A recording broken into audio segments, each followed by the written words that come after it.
اللہ اکبر۔ رواں ہفتے ایک معروف اداکارہ کی خبر بہت مشہور ہوئی۔ مرحومہ اداکارہ کی عمر 77 سال بتائی جا رہی ہے۔ ان کے انتقال کا علم تقریباً 7 روز بعد ڈیڈ باڈی کی اسمیل سے ہوا، بدبو سے ہوا۔ گلیمر کی دنیا کی چکا چوند میں زندگی گزارنے کے بعد بڑھاپے میں کئی بیماریوں اور ٹانگ میں فریکچر جیسی تکلیف تنہائی میں گزار کر گھر میں بغیر بچوں اور رشتہ داروں کے تنہائی میں انتقال کر گئیں۔ اب پاکستان میں اولڈ ایج ہومز کا بڑھتا ہوا رجحان اور یہ خطرناک بڑھاپا اور زندگی کا اختتام کس کلچر کو فالو کرنے سے آ رہا ہے؟ اکثر اولادیں والدین کو چھوڑ کر باہر ملکوں میں کمانے کی خاطر نکل جاتی ہیں۔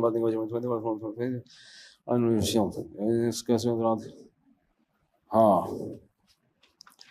دیکھو، وہ کوئی اداکارہ تھی نا عائشہ خان، میں نے ان کے بارے میں جو نیوز پڑھی اس میں یہ بھی کہ اس نے زندگی میں اپنے بچوں کے نام اپنی جائیداد کر دی تھی، ساری پراپرٹی۔ جب سے کی ہے نا اس وقت سے بچے مارکیٹ سے شارٹ ہو گئے، اور وہ بیچاری بڑھاپے میں بلاتی تھی اور کہتی تھی کہ میں تنہا ہوں، میرے بچے مجھے نہیں پوچھتے۔ اللہ تعالیٰ جب انسان کی بصیرت کی آنکھیں اندھی کر لینا، اسے دنیا میں کوئی ہدایت نہیں دے سکتا۔ میں چیخ رہا ہوں، بار بار کہہ رہا ہوں، یورپ امریکہ سے مغربی دنیا کے اخلاق سے متاثر مت ہو۔ رنگ رلیوں پہ زمانے کی نہ جانا اے دل، یہ خزاں ہیں جو بانداز بہار آئی ہے۔ میں بولتا ہوں بھائی، مغربی دنیا برباد ہو چکی ہے، لیکن لوگ کہتے ہیں نہیں، اصل میں مفتی صاحب لوگ احساس کمتری کا شکار ہیں۔ ابھی میں نے بتایا تھا نا کہ وہاں بوڑھوں کا کیا حال ہے، خاندانی نظام تباہ ہو گیا، سب انڈیویجول لائف گزارتے ہیں، کوئی کسی کا پوچھنے والا نہیں ہے۔ تو کینیڈا سے ایک فیملی تھی، انہوں نے کمنٹس کیے، ہم تو یہاں بہت اچھے ہیں، پاکستان میں ہمارے بچے بگڑ رہے تھے، ہم تو یہاں بڑی محبت سے ٹائم گزار رہے ہیں، ایک دوسرے کا خیال ہے۔ مفتی صاحب کو پتہ نہیں کون غلط پٹیاں پڑھا دیتا ہے۔ بھائی جو مسلم فیملیز ہیں جنہوں نے مذہب پہ بچوں کو رکھا ہوا ہے، میں ان کی بات نہیں کر رہا، وہ تو محفوظ ہیں، بلکہ ہو سکتا ہے یہاں سے زیادہ اچھے ہوں وہ۔ میں نے دیکھا ہے مغربی دنیا میں جو مسلمان ہیں جنہوں نے شادی بھی کی، بچے بھی پیدا کیے اور بچوں کو دینی ماحول میں رکھا، مسجد قریب میں، تبلیغ والوں سے تعلق رکھا، وہ تو واقعی بہت مزے میں ہے۔ بات مغربی دنیا کی نہیں ہو رہی ہے، بات ہے مغربی کلچر کی۔ جو اس کلچر کو فالو کر رہا ہے نا، گورے بہت اچھے، ہمارا سیکولر طبقہ جو دیسی لبرل ہیں، یہ مولویوں کے کلچر کو اچھا سمجھتے ہیں یا انگریزوں کے؟ یہ انگریزوں کے کلچر کو، ان کا یہ انجام ہے، یہ جو عائشہ خان کے ساتھ ہوا ہے۔ سمجھ رہے ہو کہ نہیں سمجھ رہے؟ ان کا اپنے گھر میں بھی یہی انجام ہونے والا۔ ان کے نہ باپ کا پتا ہوتا ہے نہ ماں کا پتا ہوتا ہے، اللہ معاف فرمائے۔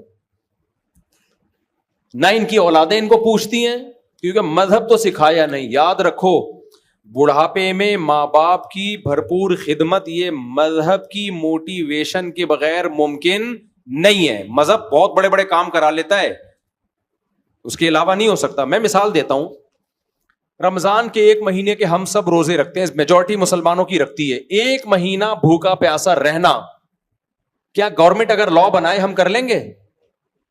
کلچر کی بیس پہ کر لیں گے؟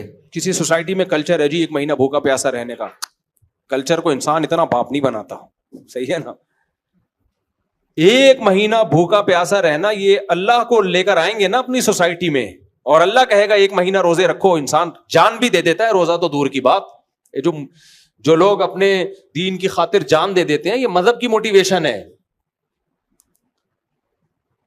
تو بوڑھے ماں باپ کو رکھنا، سنبھالنا، ان کی کڑوی کسیلی برداشت کرنا، ان کو ٹائم دینا کہ ان کو رینٹ پہ بندہ نہ بلانا پڑے۔ ہم ہیں، ہم آپ کو پوچھیں گے، عید آپ کے گھر ہوگی، بقرعید آپ کے گھر ہوگی، آپ کی بیماری کا خرچہ میرے ذمے،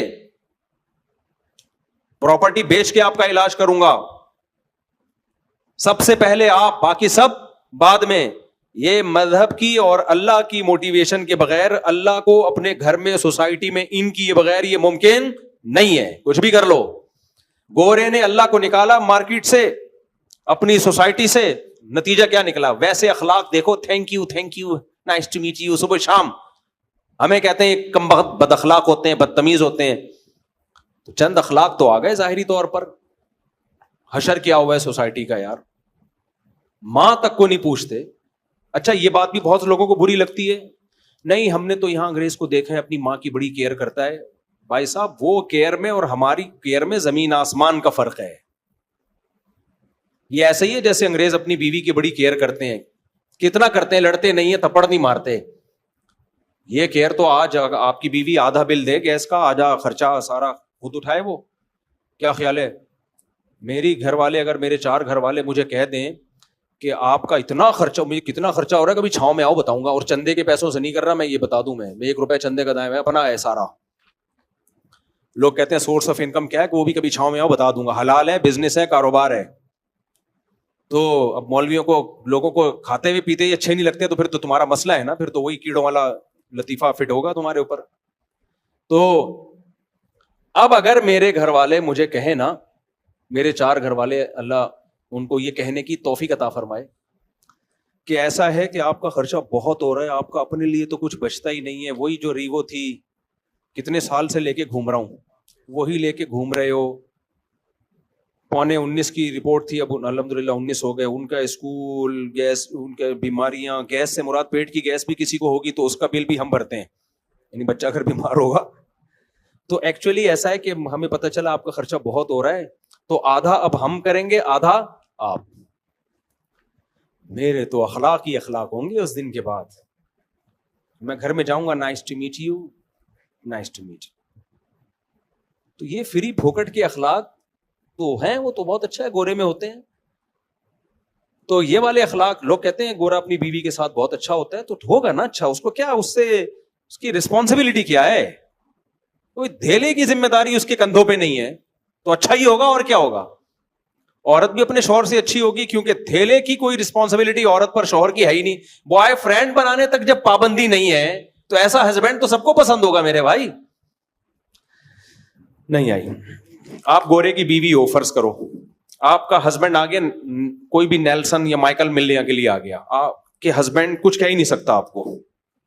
تھوڑا سا اس کو فیل تو ہوگا کہ یہ غلط ہو رہا ہے, لیکن کچھ بھی نہیں کر سکتا, نہ تھپڑ مار سکتا ہے, نہ گالی دے سکتا ہے, کیونکہ اس نے یونیورسٹیوں میں پڑھا ہے, نفسیاتی ڈاکٹروں نے بھی ان کو بتایا ہوا ہے, سائیکولوجسٹ نے بتایا ہوا ہے کہ انسان اپنے اخلاق سے پہچانا جاتا ہے.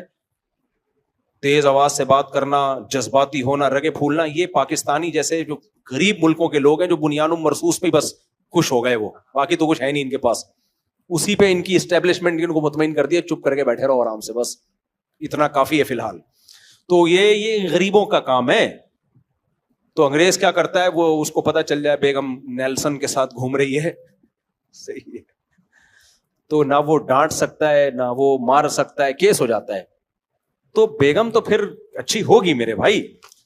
تو بات ہوتی ہے کہ جہاں رسپانسبلٹی ہو, ذمہ داریاں, ہم ذمہ داریاں اٹھاتے ہیں, تو یہ اسلام کی وجہ سے ہماری ایک سوسائٹی. ایک اور واقعہ سناتا ہوں, اس سے انشاءاللہ اچھی طرح سمجھ میں آ جائے گا میں کیا کہنا چاہ رہا ہوں.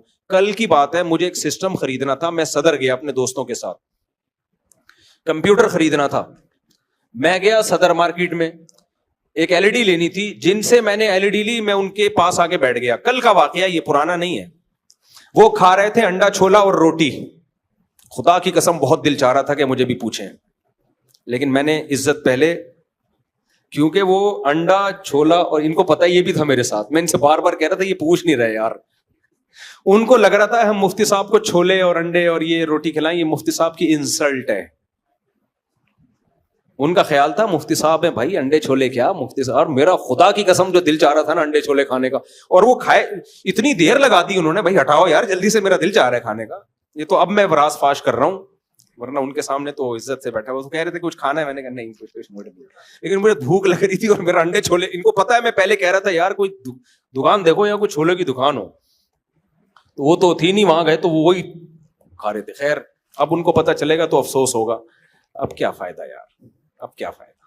خیر تو اب گھنٹہ مجھے لگا کہ یار یہ ختم ہی نہیں کر رہے.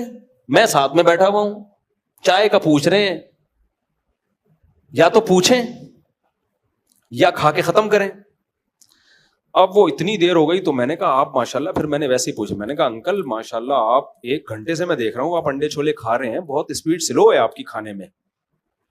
میرا خیال تھا آپ پوچھیں گے، لیکن خیر مذاق کر رہا ہوں، وہ دکان والے کہیں سیریس نہ ہو جائے.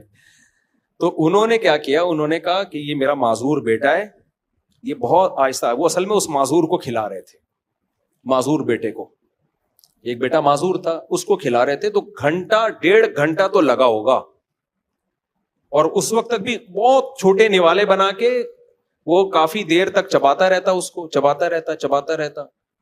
پھر وہ نکلتا، معذور تھا بیچارہ ذہنی.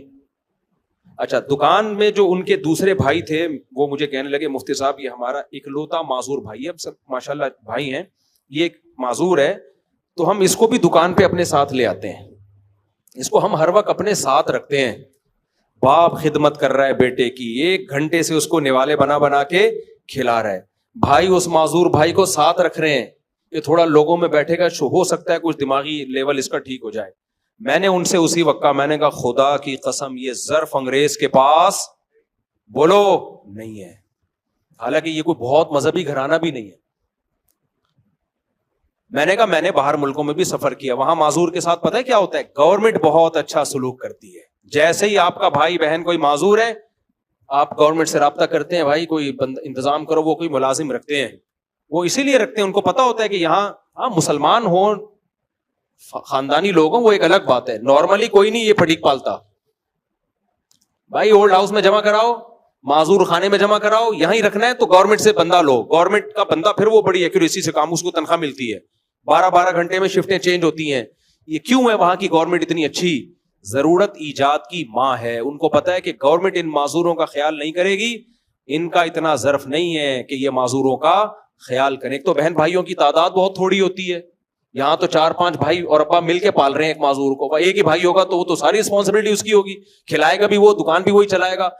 تو فیملی بھی ہمارے یہاں بڑی ہوتی ہے، مل کے پال لیتی ہے، جذبہ بھی ہے کھلانے پلانے کا. لوگ کہتے ہیں یہ ٹیکس چور ہیں پاکستانی، اور باہر ملکوں میں انگریز ٹیکس ٹائم پہ دیتا ہے. بھائی ہم ٹیکس چور اس وجہ سے نہیں ہے کہ ہم لالچی ہیں. اگر ہم لالچی ہوتے بقرعید پہ کروڑوں اربوں روپے کی قربانیاں نہ کر رہے ہوتے، کروڑوں اربوں روپے کی زکاتیں نہ نکال رہے ہوتے، حالانکہ وہاں تو کوئی پنشمنٹ بھی نہیں ہے. آپ اگر زکات نہ دو کوئی پوچھنے والا ہے آپ سے؟ تو اس کا مطلب ایسا نہیں ہے کہ ہم جو ہے وہ لالچی ہیں، کنجوس ہیں. غلط کرتے ہیں ٹیکس نہ دے کے، برا کرتے ہیں، دینا چاہیے ٹیکس، لیکن اس نہ دینے کی وجہ کوئی اور ہے، کنجوسی نہیں ہے. کنجوس ہوتے تو اپنے ماں باپ کو نہ کھلاتے، ایک آدمی بیوی بچوں کا خرچہ نہ اٹھاتا. ایک بھائیوں کو میں دیکھتا ہوں، بہنوں کو بھی خرچہ اٹھا رہا ہے، ماں باپ کا بھی خرچہ اٹھا رہا ہے، کما کے بھیج رہا ہے، آدھا ہو گیا. وہ یہ کنجوس لوگ تھوڑی ایسا کرتے ہیں. تو اب آپ کو سمجھ میں آیا کہ مذہب ہے نا سوسائٹی میں تو معذور کو پال رہے ہیں. میں نے ان کے والد کو اور حوصلہ دلایا، میں نے کہا یہ آپ کی جنت ہے، یہ بیٹا کیا ہے آپ کی جنت ہے، کیونکہ اس کو صرف اللہ کے لیے پال رہے ہو، باقیوں سے تو امیدیں کما کے دیں گے. یہ کس کے لیے بھائی؟ اللہ کے لیے، آزمائش ہے. تو اس لیے یہ تو جنت ہے آپ کی. کتنی میں نے ہمت ہوئی یار، 1-1.5 گھنٹے سے نکمے بنا، ہم تھک جائے آدمی بھائی. تو یہی خدمت ماں باپ کی بھی لوگ کر رہے ہوتے ہیں، بوڑھی ماں کی بھی کر رہے ہوتے ہیں. تو مولویوں کو برا بھلا کہتے رہتے ہیں سیکولر لوگ، تو ان کا اپنا بڑھاپا کیا ہوتا ہے. اور یہ جو سیلیبریٹیز ہیں نا، جو فنکار، اداکار، گلوکار، ان سے تو عبرت حاصل کرو میرے بھائی، پناہ ماں. ان کی چمک دھمک آپ کو تھوڑی دیر کے لیے ٹی وی پہ نظر آتی ہے، بس اسٹیج پہ جب ایوارڈ دینے کے لیے بلایا جاتا ہے، ورنہ ان کی حقیقی زندگی میں سکون نہیں ہے. اور جو فنکار اداکار ہوتے ہیں ان کو تو آگے بڑھاپا نظر آ رہا ہوتا ہے. ان کی عزت ہے فٹنس کی بیس پہ، خوبصورتی ختم، عزت ختم. ہاں ایوارڈ میں کوئی بلایا جائے ایوارڈ دینے کے لیے کہ آپ نے بڑی اچھی، تھوڑی دیر کی ہوتی ہے عزت. ورنہ جو اس فیلڈ کے لوگ ہیں نا، ہمارا ان سے بھی ریلیشن ہے، وہ بتاتے ہیں کہ اس فیلڈ کا بڑھاپا بہت خطرناک، ترستے ہیں عزت کو. تو یہ جو اس فنکارہ کے ساتھ ہوا، مسلمان تھی، اللہ مغفرت کرے، ان کی اولاد کو اللہ ہدایت دے، لیکن یہی وہ عیب ہے اور یہی وہ کلچر ہے جو ہم باہر کی دنیا سے لے رہے ہیں. دیکھو آخری بات، بس 2 جملوں میں اپنی بات کو ختم کرتا ہوں. لوگ مجھے کہتے ہیں مفتی صاحب شادیوں پہ بہت بیان کرتے ہیں، شادیوں پہ بہت، ہر تھوڑی دیر میں شادی پہ آ جاتے ہیں، بچے پیدا کرو، کوئی اور کام نہیں ہے آپ کا؟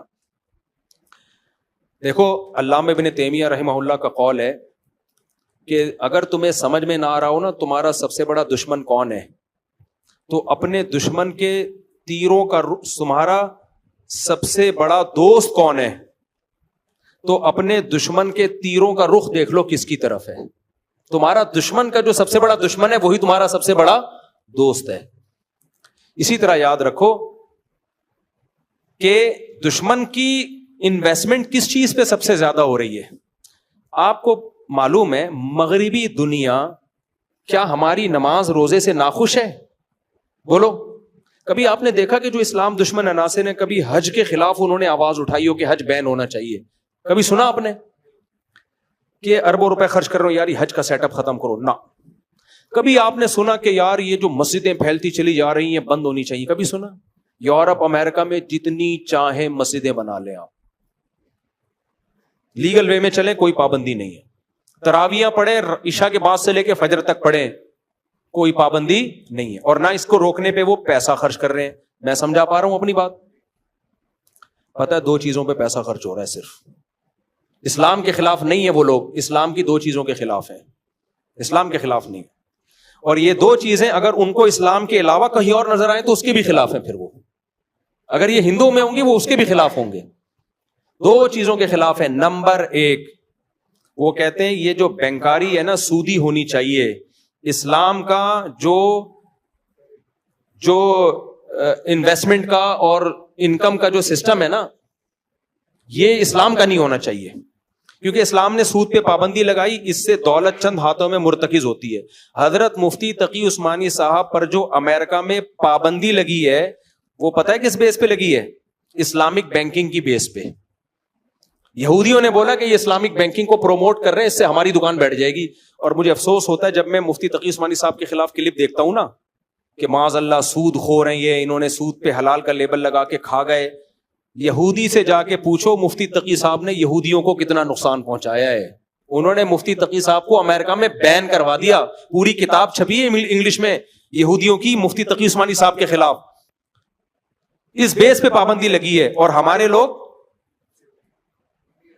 انہی کے خلاف بول رہے ہیں. تو دوسری چیز جس پہ اس سے بھی زیادہ پیسہ خرچ ہوتا ہے, پہلا وہ چاہتے ہیں اکنامکلی, جو اکنامکس ہے نا جو معیشت ہے وہ ان کے اصولوں پہ چلے, وہ اسلامی اصولوں پہ نہیں, کیونکہ اسلامی اصولوں پہ چلے گی دولت کی تقسیم منصفانہ ہو جائے گی. ایک مثال دیتا ہوں میں. اسلام کہتا ہے آپ نے 1 کروڑ روپے انویسٹ کیے, اسے جو پروفٹ ہوگا پرسنٹیج کے حساب سے تقسیم ہوگا, اور نقصان ہوا تو انویسٹر کا نقصان ہوگا. یہی ہے کہ نہیں ہے؟ یار مجھے بتاؤ نا, میں نے 100 بکرے خرید کے ایک غریب کو دے دیے, پیسہ لگایا کہ یہ بیچ مارکیٹ میں, وہ بکرے مر گئے, نقصان کس کا ہے؟ میرا. اس کا کوئی نقصان نہیں ہے, اس کی محنت ضائع ہو گئی, بس یہ نقصان ہے.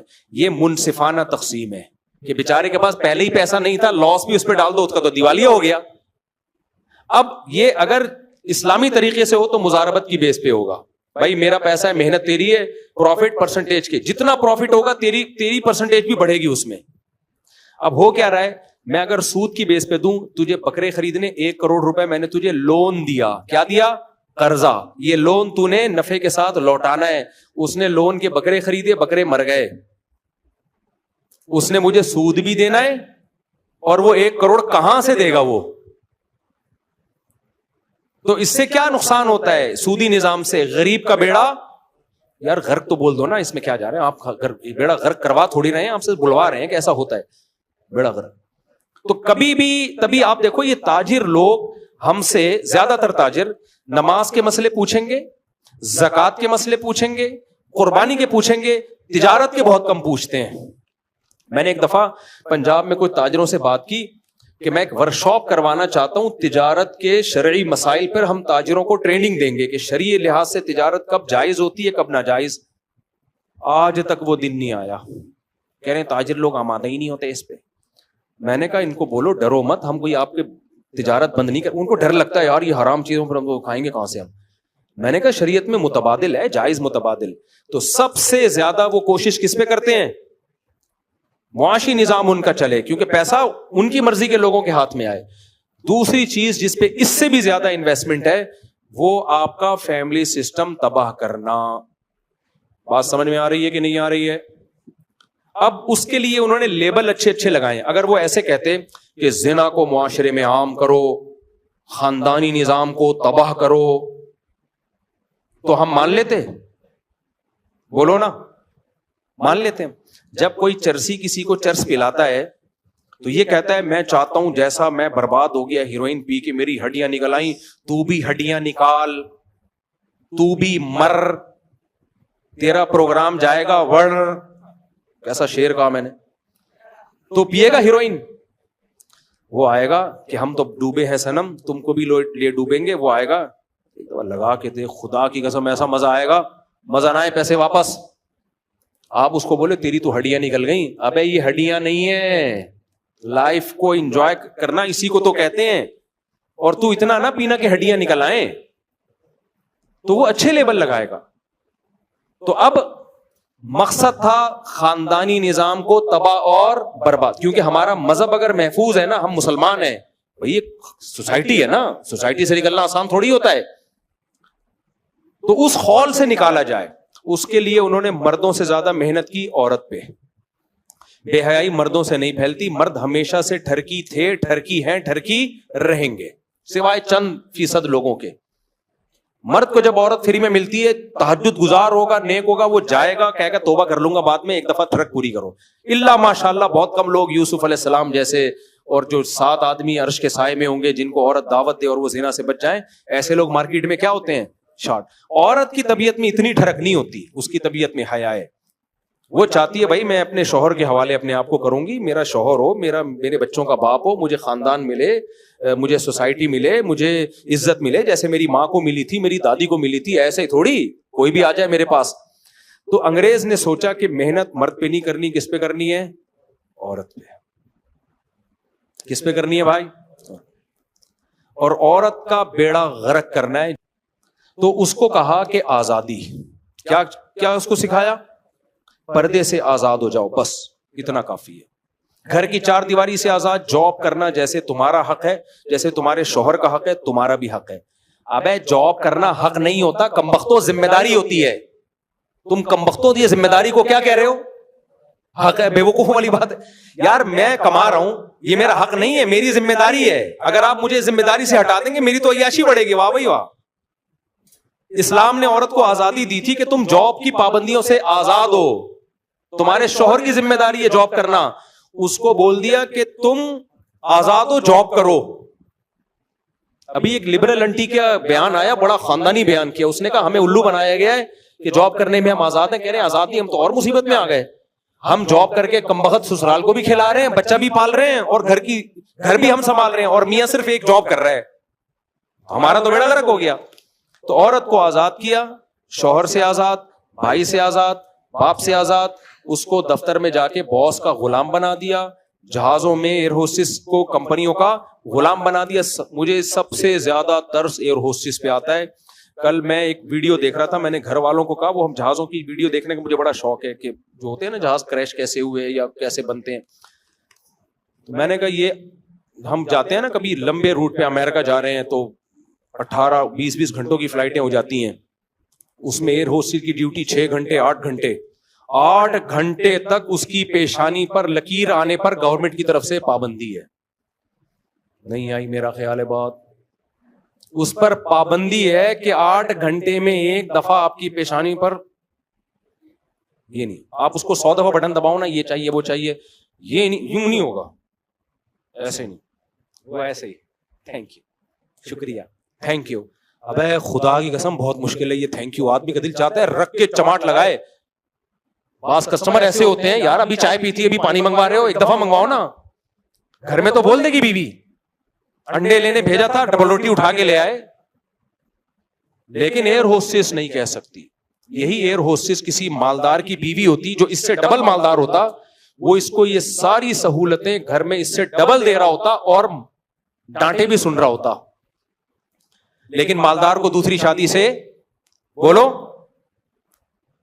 بولو نا روک. وہ کروڑ پتی ارب پتی آدمی میرے دوسری شادی کے بیان پہ اعتراض کر رہا ہوگا, بھائی تو ایئر ہوسٹس سے شادی کر, جتنی اس کی تنخواہ ہے 10 لاکھ تنخواہ ہے تو 20 لاکھ دے اس کو. ایسے ایک کروڑ پتی ہیں, لیکن اس کروڑ پتی کو سمجھا دیا شادیاں وادیاں کرنا بری بات ہے, وہ بھی عیاشی میں لگا ہوا ہے. خیر, تو عورت کو بے پردگی کرا دی اس سے خاندانی نظام تباہ ہو گیا. پھر عورت کو کہا تم بچہ پیدا کرنے کی مشین نہیں ہو. اگر ہو بھی گئی نا شادی, اب اسے نسل بنانے سے روکا جا رہا ہے. حالانکہ اولاد گفٹ, یہ ایسے ہی ہے جیسے آپ کے گھر میں نوٹ چھاپنے کی مشین آ جائے, تو آپ بولو گے کہ میں نوٹ چھاپنے کی مشین مجھے نہیں چاہیے ہے؟ بھائی وہ نوٹ چھاپ رہی ہے, عورت پیدا وہ گدے گھوڑے نہیں پیدا کر رہی, وہ انسان پیدا کر رہی ہے, بیٹے بیٹیاں پیدا کر رہی ہے. تو یہ تو مشین بہت اچھی مشین ہے بھائی. زمین آلو پیاز ٹماٹر پیدا کرتی ہے, کسان کے دل میں قدر ہوتی ہے. اور یہ کون پیدا کر رہی ہے؟ انسان. کوئی سائنٹسٹ بنے گا, کوئی فوج میں جائے گا, کوئی تاجر بنے گا, یہ انسانوں کو پیدا کر رہی ہے. تو اس کو یہ سکھا دیا ہم بچے پیدا کرنے کی مشین نہیں ہے. اس سے اس کی تنہائی ہے. عورت کا سب سے بڑا سرمایہ, دیکھو کوئی عورت کو عزت دے نہ دے, اسلام, کلچر, فیملی پابند, یعنی اخلاقیات کیا کہتی ہیں, ماں سے بڑا حق آپ پر کسی کا نہیں ہے. تو اس کو ماں کے حق سے ہی محروم کر دیا. بیوی کو وہ عزت تھوڑی ملتی ہے جو اولاد کی طرف سے ماں کو ملتی ہے. بہن کو وہ عزت تھوڑی ملتی ہے جو اولاد کی طرف سے ماں کو ملتی ہے. ایئر ہوسٹس کو خدا کی قسم کمپنی کی طرف سے وہ عزت مل نہیں سکتی جو بیٹے کو, جو ماں کو کس کی طرف سے ملتی ہے, بیٹے بیٹیوں کی طرف سے ملتی ہے. اللہ نے حکم دے دیا نماز پڑھتے ہوئے پکارے, نماز توڑ کے جواب دو. باس کے بارے میں تھوڑی حکم دیا ہے. عورت کا سب سے بڑا سکون, سرمایہ, سہارا وہ کیا تھا؟ اولاد. اسے پٹیاں پڑھا دی, تم بچے پیدا کرنے کی مشین نہیں ہو. یہ ایسے ہی ہے جیسے میں مردوں کو اپاہج بنانا چاہ رہا ہوں, اور میں چاہ رہا ہوں کہ یہ بیویوں کو کما کے نہ کھلائیں اور بیڑا غرق کر دیں خاندانی نظام کا. تو اس کا طریقہ کیا ہوگا؟ میں مرد کو بولوں گا تو کوئی کمانے کی مشین تھوڑی ہے جو روزانہ بیوی کو برگر کھلاتا ہے. کیا خیال ہے بھائی؟ ایک آدمی روزانہ انڈے بھی لے کر آ رہا ہے, دہی بھی لے کر آ رہا ہے. وہ آدمی سے مراد میں ہوں, یعنی آپ لوگ بھی ہیں. روزانہ انڈے لا رہا ہے, دہی لا رہا ہے. میں تو یہی کام کر رہا ہوتا ہوں. میں لوگ کہتا ہوں, میں جہاں نکلتا ہوں لوگ سیلفیاں اور مفتی صاحب اسٹائل سے جا رہے ہیں, ایسی آ رہی ہوتی ویڈیوز, حالانکہ میں دہی لینے جا رہا ہوتا ہوں. اگر پتہ چل جائے نا ایسے اسٹائل جیسے میں غزہ فتح کرنے جا رہا ہوں, یہ میرے اسٹائل آ رہے ہوتے, میں گھر میں بتاتا ہوں میں دہی لینے جا رہا تھا اور دیکھو اسٹائل کیا مارا ہے لوگوں نے. تو اب میں بتاؤ, میں دہی لینے جا رہا ہوں, میں ٹماٹر لینے جا رہا ہوں, کوئی بندہ آئے میرے پاس, مفتی صاحب تم اپنے گھر والوں سے بولو جاب کریں, آپ انڈے لانے کی مشین نہیں ہو, روزانہ ڈبل روٹی لانے کی مشین نہیں ہو. تو دیکھو وہ میرا خیر خواہ بن کے اصل میں میرا بیڑا غرق کر رہا ہے, گھر توڑ رہا ہے. وہ گھر کو کیا کر رہا ہے بھائی؟ اپریشیٹ کرو مفتی صاحب, خاندانی آدمی ایسے ہی ہوتا ہے, کبھی دہی لینے جا رہا ہے, کبھی انڈے لینے جا رہا ہے. یہ اچھے شوہر ہونے کی علامت ہے. تو بیوی کے بارے میں نبی کی موٹیویشن کیا ہے؟ تزوج الودود الولود, تزوج الودود الولود. بیوی وہ اچھی جو تمہیں کثرت سے اولاد دے, کیونکہ اس سے تمہیں تمہارا اولاد ایلفی کا کام کرتی ہے, ماں باپ کو جوڑ دیتی ہے. وہ جتنے زیادہ بچے ہوں گے چھوڑنا اتنا مشکل. آدمی کہتے ہیں بچوں کو لے کے کہاں جاؤں گا میں, وہ ایلفی کا کام دیتے ہیں, بچے جوڑ دیتے ہیں ماں باپ کو, پھر سہارا بنتے ہیں, پھر ان کی خوشیاں غمیاں سب مشترک ہوتی ہیں. تو جو سب سے بڑی چیز بیوی کو آپ کے ساتھ جوڑنے والی, آپ کے دل میں اس کی محبت پیدا کرنے والی, اس کو یہ کہہ کے کہ بچے پیدا کرنے کی مشین نہیں ہو. تبھی میں کہتا ہوں جو عورتیں بچے نہیں پیدا کرتی ہیں اور کہتی ہیں ہم کو بچے پیدا کرنے کی مشین ہے, تو ان کو بولا کرو ہم کیا کمانے کی مشین ہے. تو مشین کوئی نہیں ہوتا, ایک اللہ نے اولاد دی ہے, یہ نعمت ہے. تو بس خلاصہ یہی نکلا, اٹھا کر پھینک دو باہر گلی میں, نئی تہذیب کے انڈے ہیں گندے. تو یہ ان کا سب سے زیادہ فوکس اس پر ہے کہ خاندانی نظام کو تباہ کیا جائے. تبھی وہ کہتے ہیں شادی مت کرو, گرل فرینڈ بناؤ. نمبر 2 کرنا ہے تو دیر سے کرو, اور دیر سے بھی 1 کرو, اور بچے بھی 1 یا 2. میں بالکل اس کے الٹ چل رہا ہوں. جلدی کرو, شادیاں بھی زیادہ کرو, بچے بھی تباہ کے پیدا کرو, ایسی کی تیسی. چاہو تمہاری یہ جذبہ جب تک نہیں ہوگا مزہ نہیں آئے گا.